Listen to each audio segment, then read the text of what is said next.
ఒకటవ రాజుల గ్రంథము 17వ అధ్యాయం 8 నుంచి కొన్ని వచనాలు చదువుకుందాం. అంటే 299వ పేజీ బైబిల్లో చూసుకోండి. అంతటా యెహోవా వాక్కు అతనికి ప్రత్యక్షమై ఇలాగూ సెలవిచ్చాను, నీవు సుదూరు పట్టణ సంబంధమైన సారపతన ఊరికి పోయి అచ్చట ఉండగు. నిన్ను పోతుంటకు అచ్చట ఒక విధవరాలి నీకు వినిపించింది. అందుకతడు లేచి సారపతనకు పోయి పట్టణపు గవిని యొద్దకు రాగా విధవరాలు అచ్చట కట్టెలు ఏరుకొని చుండె. చూచి ఆమెను పిలిచి తాగుటకై పాత్రలో కొంచెం నీళ్లు నాకు తీసుకురమ్మని వేడుకుంది. ఆమె నీళ్లు చేరుకొని పోతుండగా అతడు ఆమె మరలా పిలిచి నాకు ఒక రొట్టె ముక్కను నీ చేతితో తీసుకుని రమ్మని చెప్పాను. చాలా పెద్ద కథ ఉంది.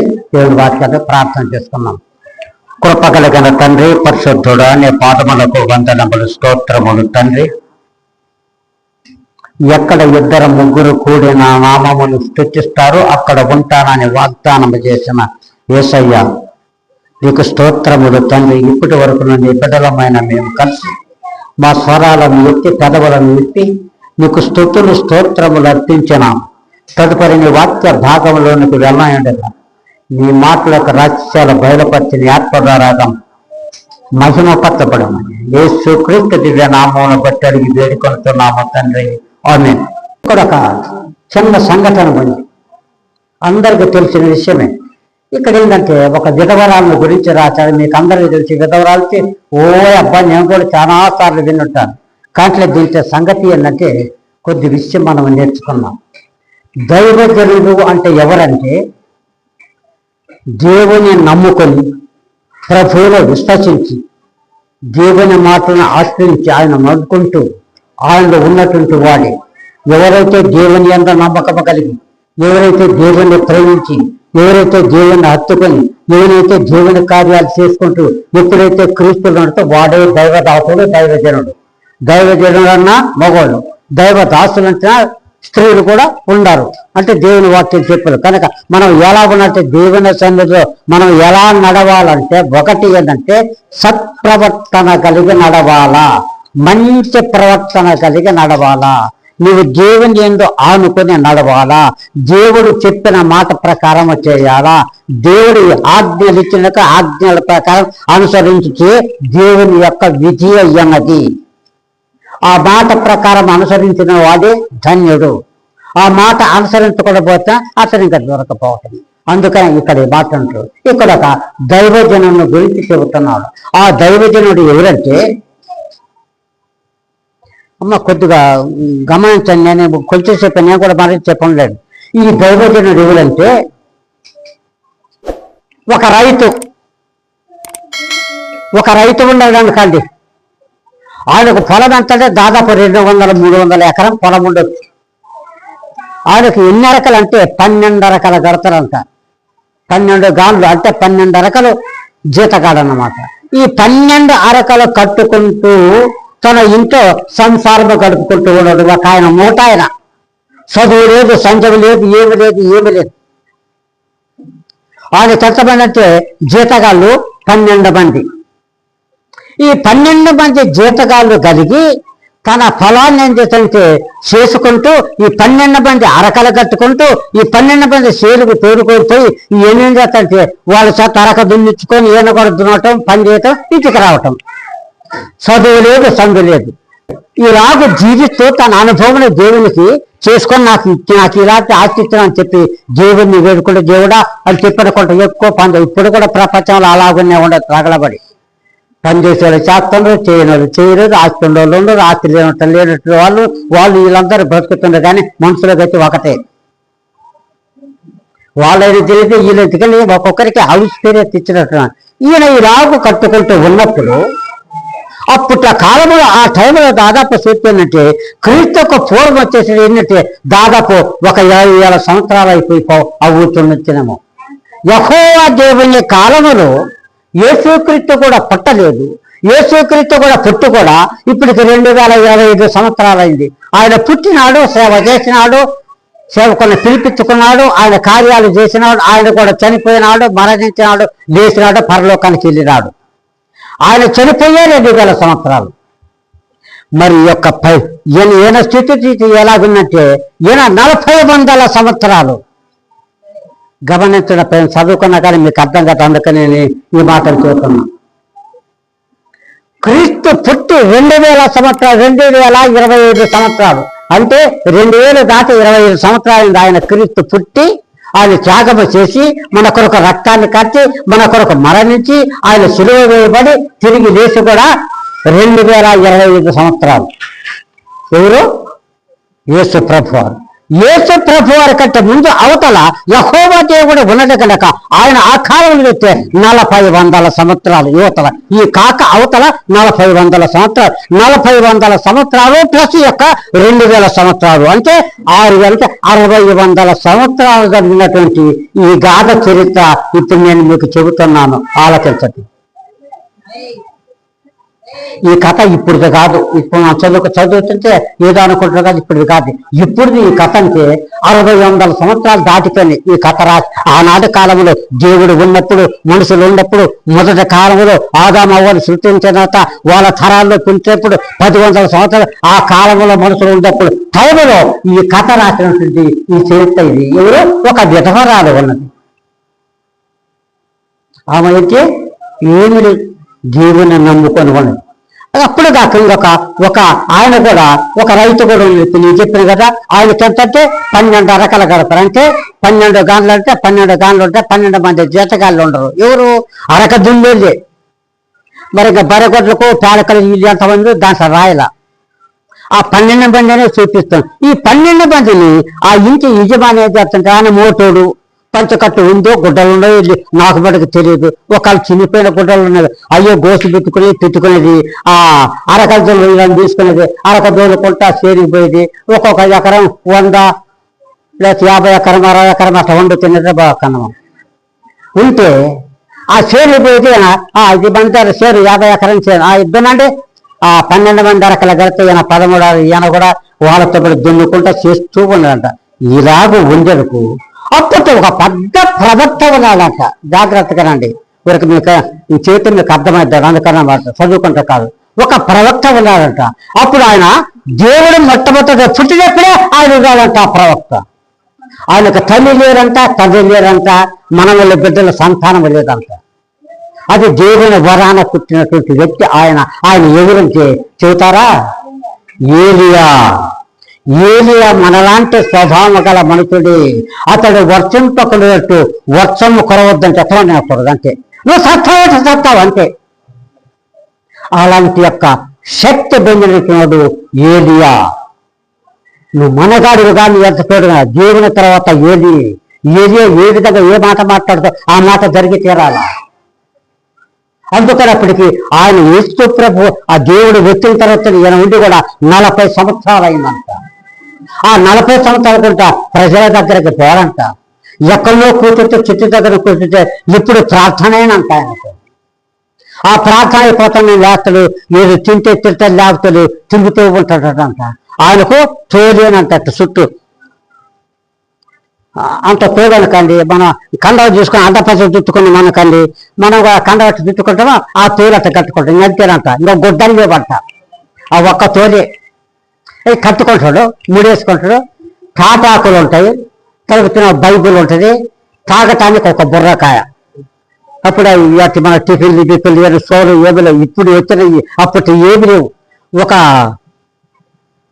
ఇదిగో మన సొరకాయ కింద బాగా కాస్తుంటే దాన్ని ఎండబెట్టి దాన్ని తీసి లోపలంతా తీసి దాన్ని శుభ్రం చేసి దానికి తాడు కట్టుకొని భుజానికి తగిలించుకుంటారంట.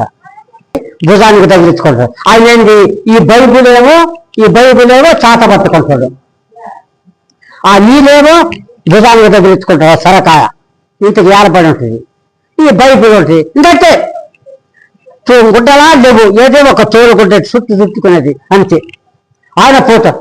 నెత్తి పెరిగింది, గర్భము పెరిగింది, అంత మూతి పెరిగింది, నెత్తి పెరిగి ఒక వికారంగా ఒక పిచ్చోడు మాదిరి ఉంటాడు ఆనాటి కాలంలో. అయితే వాళ్ళకు దేవుడు ఆశీర్వదించి 1000 సంవత్సరాలు ఆయుష్ ఇచ్చినాడు. అలాంటి కాలంలో అలా ఉన్నప్పుడు ఏం చేసినంటే చూసి దేవుడు పిలుచుకున్న తర్వాత దేవుని దగ్గర ప్రార్థన చేస్తూ ఉండి 40 సంవత్సరాలు చేసినాక దేవుడు అంటుందా, ఏమయ్యా ఎలియా, ఇంకా నీకు ఏడాదరలేదు, 40-50 సంవత్సరాలు అయిపోయింది నేను ఇక్కడికి వచ్చి, నీ టైం దాటిపోయింది, మీరు ఇక్కడ ఉండవరా, మీరు ఇక్కడ ఉండవు కనుక నువ్వు నా దగ్గరకు రావాల్సి వస్తున్నా నువ్వు సరి చేసుకోమని చెప్పన్నప్పుడు ఆమెతోనే నిలబడిపోయినా చెట్టు కింద కూర్చొని ప్రార్థన చేస్తుంటాడు. అదొక ప్రార్థన అవసరం. అయితే ఆయనకండి నువ్వు సత్తావు బతుకుతావు. ఆయన దగ్గర అలాంటి యొక్క శక్తి దేవుడు ఆ ఏరియాకి ఇచ్చినాడు. అలాంటి చేసుకుంటూ ఉన్నప్పుడు సమయంలో ఏరియా నీ పైపోయింది, నేను 50 సంవత్సరాల దగ్గరకు వచ్చి ఎప్పుడు ప్రార్థనే నా కొరకు చేస్తున్నావు, కానీ నీకు టైం అయిపోయింది, నువ్వు 1 నెల 2 నెలల్లో నా దగ్గరకు వస్తావు, నువ్వు ఇక్కడ వస్తావు కనుక నీ మాదిరి ఇంకొక మనిషిని చూస్తావు పని చేసేట్టు, నీలాంటి వాడు నీ పని కదా, నువ్వు చేస్తావు కదా, ఆ పని మిగతా దేవుడు చేయాలా, ఇంకొక మనిషి రావాలి కదా, ఎవరైనా ఒక మనిషిని చూసుకొని రమ్మని చెప్పినాడు. ఎవరా, నాకెవరనరా అన్నాడు. అడవిలో పడ్డాడు, ఈ బుర్రకాయ తగిలించుకున్నాడు. నడుచుకుంటూ కూడా 1 వారం రోజులు అడవిలో నడుచుకుంటూ వస్తున్నాడట. ఏమి లేవు, ఉంటే బుర్రగాలు ఉన్నాయి, తప్పితే చెట్టు ఉన్నాయి, ఆయన చూసుకుంటూ వాటిని చూసుకుంటూ నడుచుకుంటూ అడవిలో 1 వారం రోజులు ప్రయాణం చేసినాడు. అప్పటికి కూడా ఊర్లు ఏమి కనపల్లా. ఆ నీళ్ళు దాక్కుంటూ ఏదైనా ఆకలి అయితేనా ఏదైనా చెట్టు ఆకుంటే చెట్టు తీసుకోవటం, నవ్వటం మింగటం, అది వాళ్ళ జీవిత చరిత్ర. అలాగూ తినుకుంటూ ఆఖరికి నడిచిచ్చాడు. 1 వారం రోజులు నడుచుకుంటా పాపం ఆఖరికి దగ్గరకు వచ్చేటన్నీ తిరుగుకుంటూ అడవులు నడుచుకుంటూ అక్కడ కొండలు పడి అగిన కొండ కాడికొచ్చాడు.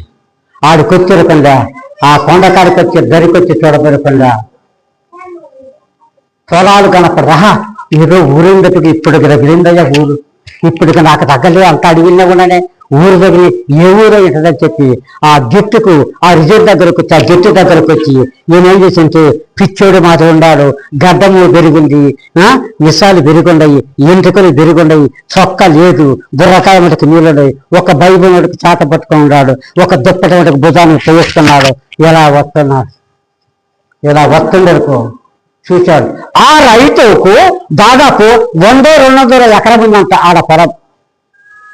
ఆది కొంతమంది 12 మంది అరకలు కట్టుకొని వాళ్ళు జీతకాలు 12 మంది జీతకాలు అంట.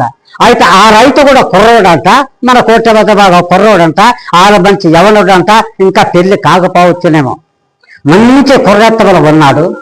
ఈ 12 మంది అరక దున్నుకుంటూ ఆ జట్టు కదా, ఆ జట్టుపై ఈ జట్టుకు రావాలా, ఇప్పుడు కోన వేసుకుంటా పోతారు. ఆడ నిగతోడు అంత ఏదైతే చూసినా ఆడ ఏ నిగ పెట్టుకుంటూ ఆ నిగన పట్టుకునే ఎద్దులు తీసుకుని సరిగా నీట్గా కోనరబాదు. ఒకరు పక్క కట్టుకి తప్పినట్టయితే అట్టన గొక్కబాదు. అలాంటప్పుడు ఈ 12 మంది ఈ జీతగాళ్ళు అరక తోలుకుంటూ పోతుండ్రంట. ఎన్నికరికి ఈ రైతు కూడా ఏం చేస్తుంటే కుర్రోడు కాబట్టి సాలు పట్టుకుంటా క్రమము తప్పకుండా నీటుగా ఆ సాయ చూచుకుంటానే అరకలు దున్నుకుంటూ కోన తెచ్చిపోతామంట. అప్పుడు ఏం చేశానంటే ఒకళ్ళు పిచ్చోడు బాధ ఉన్నాడు, అయ్యో నేను ఊరికి వచ్చినా, అబ్బో ఇక్కడ చాలా ఊరిని ఎవరైనా అరకలు దున్నుతారని చెప్పేసి అనుకొని చూద్దామని అలా నిలబడి చూస్తుంటా నీటుగాను చక్కగాను అంత కూడా పొరపాటు లేకుండా ఒక్క కూడా పోకుండా కూడా వీరు ఈ కోన సాలేస్తున్నాడు. ఆ దున్నుకుంటూ అరకలు దున్నుకుంటూ అలాగుండకుండా వీరు వెనక దున్నుకుంటూ పోతుంటే ఈ ఏరియా వచ్చి ఈ గుడ్డలకు ఇదేగా ఉంది చూసాహా, ఇక్కడ చక్కని వాడే, ఎంతటి వాడు కావచ్చు, సూర్తిబలే కుర్రవాడే, యుక్త వయసులో ఉన్నాడు, దాదాపు 25-30 సంవత్సరాల వయసు ఉంది, ఇతడు పెళ్లి కలిగే పడుచువాడే, ఇతను చూస్తే శరీరం బాగుండే, ఇతనైతే నా పని కొరకు బాగొస్తే ఈ కొనుగోలు చూసినట్టయితే ఎంత నీటిగా వేస్తుంటే ఇతని ఎంత మైండ్ చూడు, అంత జ్ఞానంగా అంత చక్కగా ధనాలు కాస్తుంటే ఎవరు నాకు కనపడలేదని చెప్పేసి ఈ దైవజనుడు ఆశ్చర్యపోతున్నాడు. ఇతనైతే నా పనికి నీటుకొని చెప్పి అనుకుంటున్నాను. పాపం ఈయన దున్నుకుంటూ పోయినాడు, ఆ చివరకు పోయినాడు.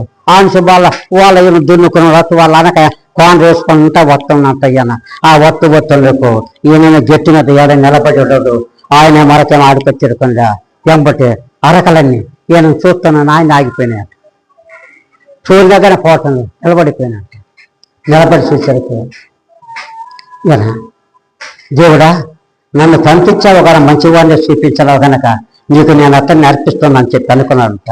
తన దగ్గర ఉన్న దుప్పటిని తీసుకొని నీ మాటలు లేవు ఏమి లేవు ఆయన అరక నిలబెట్టి ఆ చూస్తున్నాను ఈయన ఉండే దుప్పటి దిగిపోయినాడు దగ్గర పోయినాడు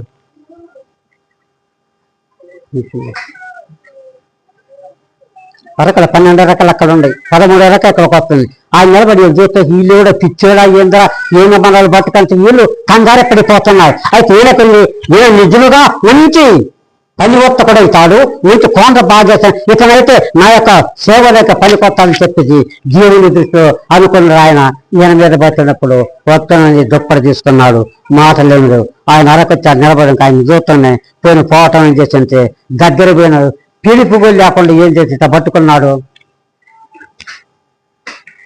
ఎప్పుడైతే ఈ యొక్క దుప్పటి ఆయన మీద పడదో ఆ దుప్పటి ఉంటే మహత్వ శక్తి ఏంటంటే పరిశుద్ధాత్మ శక్తి దానిలో ఉంది కనుక ఆ శక్తి ఆయన కమ్ముకున్నది ఎంపటైనా స్టన్ అయిపోయినాడు. ఆయన కూడా మాటలు లేకుండా పోయినాయి. చూస్తాడు 7 రోజులు నిలబడి 6 నిలబడిపోయి ఏదో అయ్యా వస్తావా నన్ను వెంబడిస్తావంటే వస్తానంటే నేను వెళ్ళిపోతాను నా తల్లిదండ్రి మా ఆయన మమ్మోళ్ళందరూ ఇంటి దగ్గర మయ్య మమ్మోళ్ళు ఇంటి దగ్గర ఉన్నారు వాళ్ళకి నేను చెప్పి వస్తాను పో వెళ్ళిపో నేను ఎక్కడనే ఉంటాను వచ్చిందా ఆపుతున్నారు తీసుకున్నాడు ఎద్దులు ఇంటికి పోయినాడు వాటిని వధించినాడు ఆ మొత్తానికి బంచి చేసి అన్నం పెట్టినాడు ఆ ఊళ్ళందరూ చెప్తున్నాడు వాళ్ళమ్మ కానీ మరి ఆయనకు ఆస్తి కదా 12 రకాలు కట్టి ఆయన తక్కువ ఆస్తి కలవడా చాలా ఆస్తి కలవడు కదా సమృద్ధిగా మరి నా ఆస్తి ఉంది నా ఊరు ఉంది నా తల్లిదండ్రులు ఉంది నా బంధువర్గం ఉంది అంతే ఉంది అయితే ఎవరు ఆయన పిచ్చోడు ఆయన దగ్గర పోవచ్చు అనుకోవచ్చు కదా కానీ అబ్బా నేను వెళ్ళిపోతా అంటే పొమ్మడానికి బయలుదేరి వస్తున్నాను. ఆయన వెంబడించిన తరువాత అలాంటి యొక్క మనిషి దేవుడు ఏం చేసినంటే ప్రవక్తగా చేసినాడు దేవునికి మహిమ కలుగున్న దాకా. అందుకని ఆయన ఒక అద్భుతం చేయాలంటే నువ్వు సత్తబట్టి సత్తా బతకాలంటే పోతుంది ఆయన ఉన్నట్టు శక్తి అలాంటిది ఏరియాకి ఇచ్చినాడు భూలోకం వాళ్ళందరి లెక్కలు. అలాంటప్పుడు కూడా ఆయన చనిపోయి కూడా ఆఖరికి చనిపోకుండానే అగ్ని రథాలు పైనుంచి వచ్చి ఆయన ఎత్తించుకొని ఆ యొక్క అగ్ని రథాల మీదనే పరలోకానికి వెళ్ళిపోయినాడు. ఎక్కడ చావాలా బతికి ఉండాలి పరలోకానికి వెళ్ళిపోయింది. ఆయన ఇంకా రాలే ఆయన ఇంకా పరలోకంలో ఉన్నాడు. ఇంతకాలం అయిపోయింది 600 సంవత్సరాలు అయిపోయినాయి 4000 సంవత్సరాలు దాటిపోయినాయి 2000 సంవత్సరాలు అయిపోయినాయి ఈ తరాలన్నీ పోయి మనం మారిపోతుంది అందరమైన కానీ ఆయన ఇంకా రాలి ఎప్పుడు వస్తుందంటే ఆఖరి దశలో దినములు చెడ్డబోతగక సమయమును చూడబోక అజ్ఞానుల వలె కాక జ్ఞానుల వలె నడుచుకుని అంచె రోజుల్లో అపకీర్తి రోజుల్లో అన్యాయపు రోజుల్లో అక్రమ రోజుల్లో కళ్ళు పిల్ల లేకుండా వర్షము లేకుండా ఉన్నట్టు దినాలు అప్పుడు వస్తాడు ఆయన పరలోకం వచ్చింది. ఇక్కడ ఉన్నట్టు వాళ్ళందరితో నువ్వు బతుకో బైబిల్ చెప్పి బైబిల్ అపో నేను బైబిల్ కాదండి దేవుడు ఇస్తున్నాడు నేను చెప్తాను అంతే అది నా పని కాదు. ఒకళ్ళకి వచ్చినా మనం కూడా చేస్తాం. అలాంటప్పుడు దేవుడు రావాలా అప్పుడు ఆయన కిందికి దిగి రావాలా ఆయన పుట్టాలా ఆయన్ని ఏం చేస్తుంటే చంపేయాల నరకబడి ఆయన చంపబడి మళ్ళీ తిరిగి లేస్తే కానీ మరలా పరలోకానికి అందుకని ప్రేమ సహోదరుల ఆయన అందుకని ఇంకా రాలేదు. ఇంకా శ్రమల కాలం రాబోతున్నాయి భయంకరమైన జనాలు మనం కూడా జీవించే రోజులు రాబోతుందా ఆ టయాలు రావాలంటే ఇప్పుడే ప్రభువును నమ్ముతా. అందుకని చెప్పండి ఏలియా మనలాంటి స్వభావం కల మనుషుడు అతడు వర్షింపకున్నట్టు వర్షింపగా 3.5 సంవత్సరం వర్షమే లేదంట.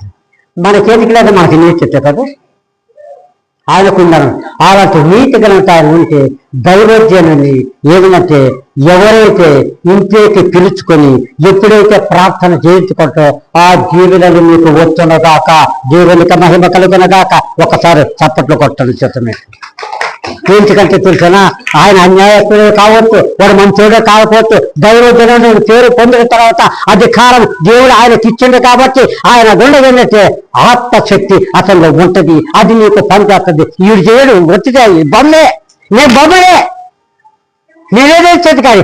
ఆత్మ దేవుని యొక్క ఆత్మ ఆ ఉన్నత కాదు ఉంటుంది. అతను ఎప్పుడైతే చేతులు ఎప్పుడైతే ప్రార్థన ఆ ప్రార్థన చేసినప్పుడు నువ్వు విస్తారంగా జీవించబడతావు. దైవజనులు ఇంట్లో చేర్చుకుంటారంట, ఆ కుటుంబం అంట వర్ధల జాత. ఎందుకో కారణం అంటే ఆయన శక్తి ఉంది, ఆయన మహిమ ఉంది, ఆయన ప్రభావం ఉంది. ఆ దైవజనులు ఎవరైనా చేసినా ఏలియా మనలాంటి స్వభావం గల మనుషులే కదా, చెప్పిన కదా, మరి ఏమి లేదు, వీరికి తోలు కట్టుకొని పోతుంది. ఎలిసాను చేసి, అయ్యా నా ముగుడే మోతోడు, అయ్యా మనకు చాలా ఆస్తుంది, అదిగో రోడ్డు నుంచి కానీ పోతాడు చూడు, ఏదో బైబుల్ పెట్టుకొని పోతాడు, ఏదో గుడ్డలు లేకుండా కూడా. ఆయన దైవజనుడి ప్రార్థన కలుగుతాడు. మన ఇంటికి పిలిచానా, నీ ఇష్టమా పిలుచుకుంటే పిలుచుకొని ఆ చేతి కాపని. ఆయన ఎప్పుడైతే పిలుచుకుందో వారు వృద్ధాప్యంలో ఉండి కూడా సంతానము దేనితో వల్ల కూడా లాప్తుక ఆయన ఎప్పుడైతే అడుగు పెట్టి ఎప్పుడైతే ఆ కుటుంబంలోకి వచ్చి ఎప్పుడైతే ప్రార్థన చేస్తున్నారో ఆ కుటుంబంలో జీవించబడది, వాళ్ళు జీవించబడ్డారు, విస్తారంగా ఫలితాలు పొంది కుమారుని అనుగ్రహించాడు. దేవునికి మహిమ కలుగున కాక. ఇచ్చిందావేరా సులేమియరాడు ఆస్తి పరిణాల ఎన్ని అంతస్తము కలిగి అందచందాలు కలిగి దేవుని యొక్క ముక్కుబోళ్ళు ఉండి కూడా ఏమి లేనిలా ఎలీషాని ఎప్పుడైతే చేర్చుకుందో, ఎప్పుడైతే ఆయన ఇంట్లోకి వచ్చి ప్రార్థన పెట్టిండో, ఆ ప్రార్థన పెట్టి ఎప్పుడైతే ప్రార్థన చేస్తో ఆ ప్రార్థన జీవనంత వాళ్ళకి ఆశీర్వాదాలు కలిగినాయంట. అర్థమైందా? అదే కూడా ఇక్కడ కనాను దేశంలో కూడా యాకోబుకు బిడ్డలు పుట్టి 12 సంతానం కలిగి ఒక్కటి యేసేపు దేవుని భయభక్తులు కలిగి అసలు నీకు మురకాల నుంచి తమ్మలంలో అసూయపడి అతన్ని కొట్టి గోతులు వేసి ఎక్కడికి వెళ్ళారండి, వేరే దేశం ఇతరుల దేశానికి అమ్ముకున్నాడు. అక్కడ విగ్రహార్థకుడైన రాజు ఉంది. ఆ రాజు ఆ యేసేపుని కొంటే యేసేపులో శక్తి ఉంది, యేసేపులో బలం ఉంది, యేసేపులో దేవుని యొక్క బలం ఉందల్లా. ఆయన ఎప్పుడైతే యేసేపు ఆ ఇంటిలో అడుగు పెట్టిందో ఆ ఇల్లంతా కూడా బంగారం అయిపోయిందంట. అందుకనే రాజుగా అయిపోయినాడు యేసేపు. నా ప్రేమటి సహోదరుడా, దైవ సేవకుని ఎప్పుడైతే వేలని చేసుకోకండి. ఎవరైతే పోతాడో నీ పిలిచికైనా ఆయన దగ్గర నీ ప్రార్థనకి చేర్చుకుంటే ఆయన ప్రార్థన సగం నేడుగా తొక్కినా కానీ నీ కుటుంబం జీవించబడుతుంది, నీ బిడ్డలు ఆస్వాదించబడతారు, నీ కుటుంబంతో విస్తారంగా ఫలింపజేస్తారు దేవుడు. అందుకని ఆ ఇంట్లోకి చేర్చుకొని ప్రార్థన చేయించుకోవాలి. వాడు ఎటువంటి అయితే వాడి పేరెత్తుగా కానీ ఇలా ప్రార్థన చేస్తా చేయమని అంతే. నువ్వేవో ఒకటి అడగకండి, అది అడగటంటే నాకు బాధ్యత లేదు. ఎప్పుడైతే నువ్వు ఆశ్రయితో ఆ ఆశీర్వాదాలంతా కొమ్మరించబట్టి ఏలియా ఎక్కడికి వెళ్ళినప్పుడు ఆ యొక్క ఎలీషా మోటోని పట్టుకున్నప్పుడు అతన్ని తీసుకొచ్చి ప్రవక్తగా అయినాడు, బయలుదేరిపోతున్నాడు, యుద్ధాన్ని అడ్డం వచ్చినది. ఎలీషా నీ ఎక్కడన్నా నాతో ఉన్నావు, నాతో సహవాసం చేస్తావు, 40-50 సంవత్సరాలు నాకు టైం వచ్చింది, నా తండ్రి పిలుస్తున్నాను, నేను వెళ్ళిపోతున్నా, మీరు నా పని చేయమంటే నేను చేయను. నా ఆస్తి వదిలిపెట్టి, 12 ఎకరాలు వదిలిపెట్టి, నా కుటుంబాన్ని వదిలిపెట్టి, నా డబ్బులంతా వదిలిపెట్టి, ఆ కుటుంబ చుట్టాల మీద వదిలిపెట్టుకొని నీ ఎబ్బటొస్తే నీకు నేను ఆడుకోపోతాను, నువ్వు పోవచ్చు, నీ ఇంటికి నేను పోతా, నువ్వు చచ్చిన కానీ చస్తాను, పోయిన కానీ పోతా, నేను వదిలిపెట్టి వెనక్కి పట్టుకొని పట్టుకోను వచ్చేసింది యుద్ధం నా దగ్గర. అది దాదాపు 1 కిలోమీటర్ ఎంత ఉంటుంది ఎడల్పు. ఆ కిలోమీటర్ పరుపు ఆడికి వరదకి ఎక్కి అవతలకు పోవాలి. ఎలా పోవాలా? అప్పుడు ఎలీషా నిన్ను పిలిచినాను, దేవుడు నిన్ను ఆశ్రయించినాడు, నీకేం పర్వాలేదు, నేను దేవుడు ఆశ్రయిస్తాడు, నా టైం వచ్చేది, నన్ను పిలిచి నేను పోతాను, నువ్వు ఎక్కడనే ఉండి ఇజ్రాయేల్ జనాంగానికి వార్తుంది, నేను నిన్ను విడవను, యెహోవా జీవముతోడు నేను ప్రాణమేనే వద్దు, కానీ నేను వదిలిపెట్టి వచ్చాను, నేను వదలనప్పుడుండా ఇలా వదిలిపెట్టి లేరన్నప్పుడుండా చూసినాడు. ఇజ్రాయేల్ అంతా జనాంగం అంతా చూస్తున్నారు, వీళ్ళు పరలోకానికి పోతాను చూస్తున్నారు. అప్పుడు వీళ్ళు చూసేటప్పుడు ఏలియా తీసి ఆకాశ వయసు కన్నులే ఇలా ప్రార్థన చేసి ఆ దుప్పటని తీసుకొని ఆ యొక్క ఎక్కడ కొట్టిందండి, యోర్దాను నదికి కొత్తగా యోర్దాను నది ఆదికి ఫుల్గా నిండి పొర్లి పారుతుంటే ఎప్పుడైతే ఈ దుప్పటితోటి కొట్టాడో అక్కడికక్కడే నీళ్లు నిలిచిపోయి ద్వావిచ్చింది. ఎంత కొత్తతనమని ఎంత ఆశ్చర్యకార్యం చేశాడు. మనము కూడా చేస్తాం, అద్భుత కార్యాలు చేస్తావు, ఆశ్చర్యకార్యాలు చేస్తావు. ఏంటి, నేను గతించిన తర్వాత నీవు కూడా నమ్మకము కలిగి విశ్వాసము కలిగి మా ఎందుకు ఉన్నట్టయితే నీవు కూడా ఆ సూచక్రియలు చేస్తాం. చేస్తున్నాడు ఏదో చేసే అవతలకి సుడిగాయ మీద వచ్చాడు, ఇద్దరిని ఏర్పరచాడు. ఏమో అగ్నిరాతాల మీద గుర్రాల మీద పరలోకానికి వెళ్ళిపోతున్నారు. అయితే ఎలిసి అయితే ఏం చేస్తుంది, అయ్యాడా ఏలేదు వాడా నేను వదిలిపించుకొని నిలబెట్టా నా చిట్టి నాకైతే ఏడుతున్నప్పుడు కొంచెం సేపు లేకుండా పైకి వెళ్ళిపోయాడు సదానికి. చూసుకుంటే నా గట్టి నన్ను ఏడుతున్నప్పుడు దుప్పటి వదిలిపట్టి ఆ దుప్పటి తీసుకొని మరలా తీసుకొని ఎలిసా వచ్చి ఆ చోటుకి వచ్చి మరలా నీళ్లు సమృద్ధిగా పారుతుంటే ఎప్పుడైతే ఆ తీసుకొని ఏలియా నిలుచుకొని ఎప్పుడైతే కొట్టినాడో అదే కూడా మోస కూడా 30 లక్షల మంది జలాగాన్ని తీసుకొని వచ్చి కూడా సముద్రం వచ్చినప్పుడు ఏం చేస్తున్నాడు, కర్రను చూపించగా ఏమైపోయి అడ్డుగోరలా గట్టి నీళ్ళు. అలాంటి శక్తి నీలో ఉంది. ఎందుకంటే నీలో నమ్మదా, నీలో విశ్వాసం ఉంచలా, నీలో జీవలే. ఎప్పుడైతే నా యందు విశ్వాసం ఉంచువాడో చూతారా, నా యందు విశ్వాసం ఉంచువాడు చనిపోయాను బ్రతుకును. లాజరు చనిపోయినాడు, మరియమ్మ మాత్రమ దేవుడిని ప్రేమించినాడు, మరియమ్మ మాత్రమ సోదరుని వదిలితే ప్రభుని నమ్ముకున్నాడు, ఆయన ఇంట్లోకి చేర్చుకున్నాడు, ప్రార్థనా జీవితం కలిగాడు, ప్రార్థనా జీవితం నడుస్తున్నాడు. ఆఖరికి ఏం చేశాడు, తమ్ముడే చనిపోయినాడు. చనిపోతే ఏం చేసిన సమాధుల నుండి బ్రతికించినాడు. మరి నువ్వు నమ్ముతున్నావా, మరి కమ్ముకుంటున్నావా, నువ్వు చేస్తున్నావా, నువ్వు చేయరుగా? ఒక్కసారి సమయాన్ని ఇవ్వండి ప్రేమ సహోదరులు. నువ్వెంత చూసుకుని నీకేం చెప్ప, నువ్వు లక్షల వేల కోట్లు సంపాదించుకొని నీకు ఆస్తి ఇవ్వని వద్దని చెప్పడానికి ఇస్తాడు. కానీ అది ఎలాగో నచ్చకంటే దాని కీలక కనుక జాగ్రత్త కలిగి ధనమును నమ్ముకొనక దేవుని వెతికి నమ్ముకుంటే దేవుడు ఎంతైనా నీకు ఇస్తాడు. అబ్రాహాముకి ఎంతో ఇచ్చినాడు. అబ్రాహాముకి ఒక్క మాటకు లోబడ్డా. నువ్వు లోబడుతున్నావా? క్రీస్తుని ధరించుకొని ఆయన రక్తం చేత కలకబడి ఆయన బిడ్డగా జీవించి ఆయన ఉన్నతే నీ మనస్సంతో నీ మరణించేంత వరకు కూడా ఆ విశ్వాసాన్ని తప్పకుండా ఉంటున్నావా? ఎప్పుడైతే ఉంటావో ఆ విశ్వాసం కొన్ని ఉండటైతే నువ్వు అద్భుత కార్యాలను చేస్తావు. పేతురురా యేసుప్రభు పాడంటాడు, ఆయన పోదారా టైంకి పోదాం, వస్తానే పోదాం. అయ్యా సముద్రమా రమ్మని చెప్పి పట్టుకొని యేసయ్య నేల మీద నడుస్తుంటే ఈయనట పోవాలా? అయ్యా నేను నీతో కూడా ఉంటానంటే ఏమన్నాడు? ఈ ఒక్క మాట అని చెప్తాను, నేను నీతో ఉండాలంటే నువ్వు సముద్రం మీద వస్తున్నావు, నిన్ను నేను చూడాలంటే, నిన్ను నేను తాకాలంటే, నీ దగ్గర చేయాలంట ఆత్మవిశ్వాసం కాదంటే రమ్మని చెప్పి రా అన్నప్పుడు ఏం చేస్తాడు? వెంటనే వదిలిపెట్టినాడు. వస్తానా నేనే వస్తాను, నేను వస్తానా అని ఒకే విశ్వాసము, అటు ఇటు పక్కన చూడకుండా ఒకే మనసు, ఒకే నిరీక్షణ, ఒకే ప్రేమ, ఒకే యథార్థత ఆ మనసు అలా పెట్టిగా వస్తుంటే ఈయన కూడా నీళ్ళ మీద నడుచుకుంటా పోతామంటే వీడికొచ్చి ప్రభు వీడికొచ్చి ఎలిచి నడుచుకుంటా తొండి పేతురాయి కూడా అబ్బా నేను బాగానే వస్తానులేమనుకోండి వీడుకున్నా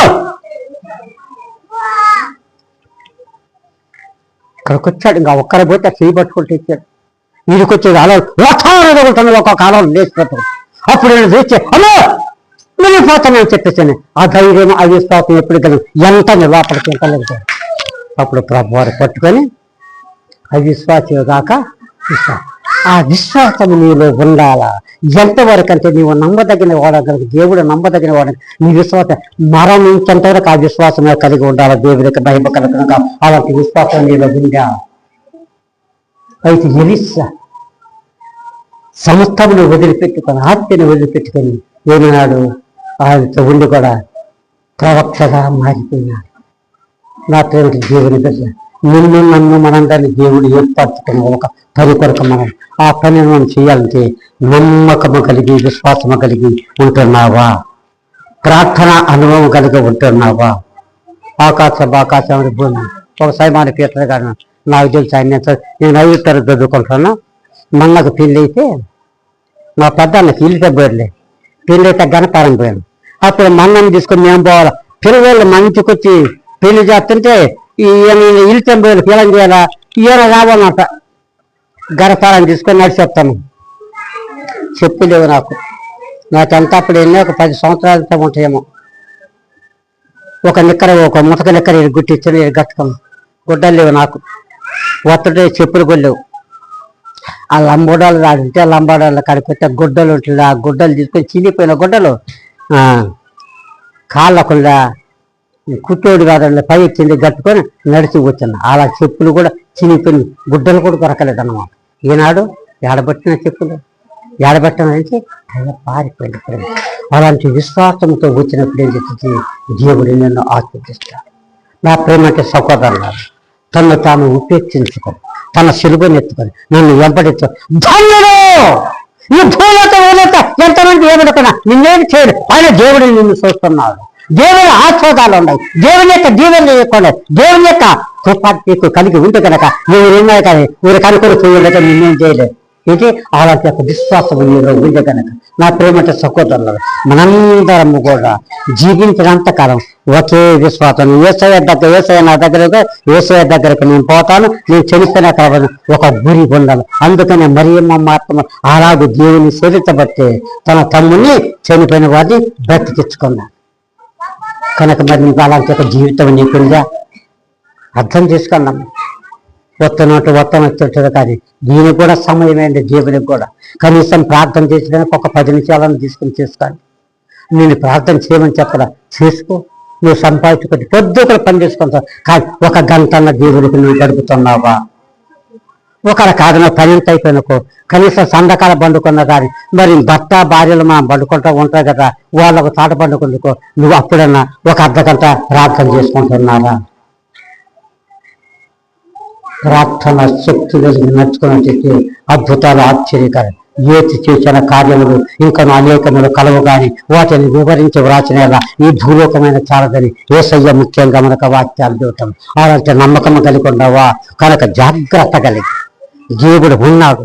ఆయన ఆశ్చర్యకరుడు, ఆయన ఆలోచన కర్త, ఆయన బలవంతుడు దేవుడు. నిన్ను నన్ను ప్రేమిస్తుడు, నీ బాధ నా బాధ తీసేడు ఆయన ఉన్నాడు కనుక కాలేదు విశ్వాసం కలిగి ప్రార్థన అనుభవం కలిగి నువ్వు నడిచినట్టయితే నీ కుటుంబం వర్ధల చేస్తాడు, నిన్ను జీవిస్తాడు, నీ సంసారాన్ని విస్తారంగా పరిపొచ్చాడు. అప్పుడు కాదు 1000 తరాల వరకు కూడా నిన్ను ఆస్వాదిస్తానని దేవుని వాక్యంలో ఆమోస్తు గ్రంథం కూడా చెబుతాయి. కనుక నా ప్రేమ దేవుని బిడ్డ మనము భూమి మీద ఉన్నంత కాలం మన హృదయాన్ని దేవునికి సమర్పించుకొని ఒకే మనసు కలిగి ఒకే విశ్వాసం కలిగి ఒకే నీతి కలిగి ఎప్పుడైతే మనం నడుచుకుంటూ మన కార్యాలు మనం చనిపోయినా కానీ బ్రతుకుతావు. దేవుని మనం నడుచుకుంటూ ఉంటాం. అలాంటి జీవితం నీకు కావాలంటే నీ మనసు మారాలా, నీ ఉద్దేశం ఎన్నాళ్ళు బ్రతికితే ఎప్పుడో ఒకసారి టైం వస్తుంది అనగానే పోతాం. దానికి పోయి అక్కడ బరఫారం గడిపి దేవుని నమ్మకం ఉండవంటే దేవుడిని నేను చూస్తూ నిన్ను కాపాడుతున్నాడు. అలాంటి యొక్క విశ్వాసం నీలో ఉందా? నా ప్రేమట సహోదరులారా జాగ్రత్త. జనబడు చదివే కనుక సమయం ఉండిపోనివ్వ, అజ్ఞానం కనుక జ్ఞానం. అందుకనే నా కుటుంబాన్ని వదిలిపెట్టి కూడా సేవకు తినప్పుడు సేవ మనము కూడా దేవుని భయభక్తులు కలిగి ఉన్నాం కనుక ప్రార్థన ఎన్ని ఏదైనా కానీ నమ్మకం కలిగి విశ్వాసం కలిగి నువ్వు క్రీస్తులో జనాన్ని జీవించినట్టయితే దేవుడు తప్పనిసరిగా నీ కుటుంబాన్ని ఆశ్రయిస్తాడు, నువ్వు జీవిస్తాడు కనుక ఆ జీవనలను పొందాలంటే అందుకని ప్రభువుని క్రీస్తు పరలోకములో నుండి రత్నములతోనూ ముత్యములతోనూ తెంపులతోనూ మాణిక్యములతోనూ అప్పకరాగములతో చెప్పిన మహాపరిశుద్ధ పట్టాన్ని వదులుకొని నీ కొరకు ఈ లోకానికి వచ్చిన ఎందుకో తెలిసిన నీలో పాపము చేసిన కనుక నీ పాపాన్ని పరిశీలించి ఆయన రాజ్యానికి తీసుకుని పోవడానికి ఆయన వచ్చింది. నశించిన ఆత్మలను వెతక రక్షించడానికి ఆయన వచ్చిన కానీ రక్షించి ఆయన తీసుకో నిన్ను రక్షించి నిన్ను పరలోకానికి తీసుకుని పోయేదానికి వస్తాం. మరి నీ స్థితి ఎలాగుంది, నీ బ్రతుకు ఎలాగుంది, నీ స్థితి ఎలాగుంది, నీ మనసు ఒకసారి ఆలోచన చేయండి. మీకు అర్థమైతే నేను చెప్పాల్సిన పని. నమ్మకముగా కలిగి ఉన్నట్టయితే సకల జీవులు మనకిస్తారు కనుక నమ్మకమగి లోకములు దేవుని భయభక్తులు కలిగి మనం నడుచుకుంటే దేవుడు అందుకనే నీ కొరకు నా కొరకు వచ్చి ప్రాణత్యాగాన్ని ఇచ్చి కూడా పరలోకానికి వెళ్ళిన మరలా తిరిగి వస్తాడు కనుక మనము సిద్ధపడి ఉండాలి. ఎలాగంటే సిద్ధపడి ఆయన కొరకు మనం ఎదురు చూస్తుంటే ఆయన ఎప్పుడొస్తాడు అప్పుడు మనం ఒక కను రెప్పపాటులోనే కడబూరంలో కానీ వెళ్ళిపోతాము కనుక భయభక్తులు కలిగి ప్రార్థన అనుభవం కలిగి విశ్వాసము కలిగి నిరీక్షణ కలిగి ఇవన్నీ నీళ్ళు అంకితం చేసుకొని ఎప్పుడైతే వినయ మనసు కలిగి నడుచుకుంటూ ఉంటావో దేవుడిని తప్పనిసరిగా ఆశ్రయించి దీవిస్తాడు. దేవుడి యొక్క మాటలను దీవించరుగాక. ఆమేన్. ప్రార్థన చేసుకున్నాం. కృప సత్య సంపూర్ణుడా, ప్రేమ కలిగిన ఆయన పరిశుద్ధుడు, నీ పాదములకు బంధనములు స్తోత్రం, నీకు స్తోత్రం. నీ నామాన్ని కనిపెట్టిన కుటుంబానికి దైత్యం వేసి నామం కలిగి వేడుకుంటున్నాము తండ్రి. ఆమేన్.